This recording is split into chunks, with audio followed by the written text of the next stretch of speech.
कहते हैं कि प्रकृति भी एक अच्छी शिक्षक है। प्रकृति हमें बहुत कुछ सिखाती है। प्रकृति को अगर देखें तो प्रकृति हमें जीने की कला भी सिखाती है। संगठन की शक्ति को भी कभी कभी एहसास कराती है। हम देखते हैं कि जो हिंसक जानवर होते हैं वे संगठित होकर हमला करते हैं, लेकिन वे संख्या में बहुत कम होते हैं। जबकि दूसरी ओर जो अहिंसक होते हैं वे संख्या में बहुत होते हैं, लेकिन वे बटे हुए होते हैं। उनमें एकता का अभाव होता है। उनमें सिर्फ अपनी जान बचाने की चिंता रहती है, साथी को बचाने की उनके मन में कोई भावना नहीं रहती। वे रिश्ते नातों को भी ताक में रख देते हैं, अपनी जान को बचाना सर्वोपरि समझते हैं और वे वहाँ से भाग जाते हैं।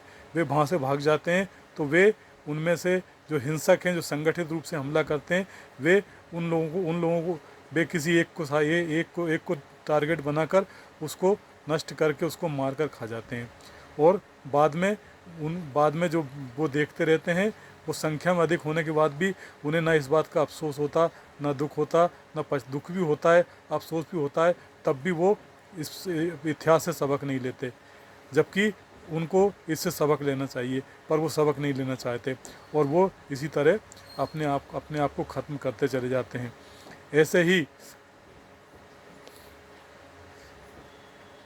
तो संगठन की दूसरी ओर हिम्मत और साहस से जो वीरता के साथ जुट जाते हैं, वे भी विजय प्राप्त कर लेते हैं।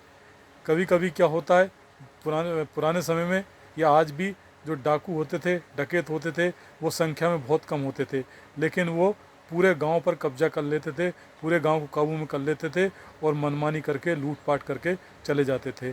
जो बुरे लोग होते हैं वे संगठित हो जाते हैं। जो बुरे लोग होते हैं वे संगठित होकर हमला करते हैं और उनका लक्ष्य भी बुरा रहता है और वो बुरे लोग सब मिलकर एक होकर अपना लक्ष्य को पूरा कर लेते हैं। जो भले लोग होते हैं उनमें फूट होती है। ज़रूरत ये है कि फूट होनी नहीं चाहिए। अगर हमें उन लोगों का सामना करना है तो संगठन और एकजुट होकर मुकाबला करना ही पड़ेगा।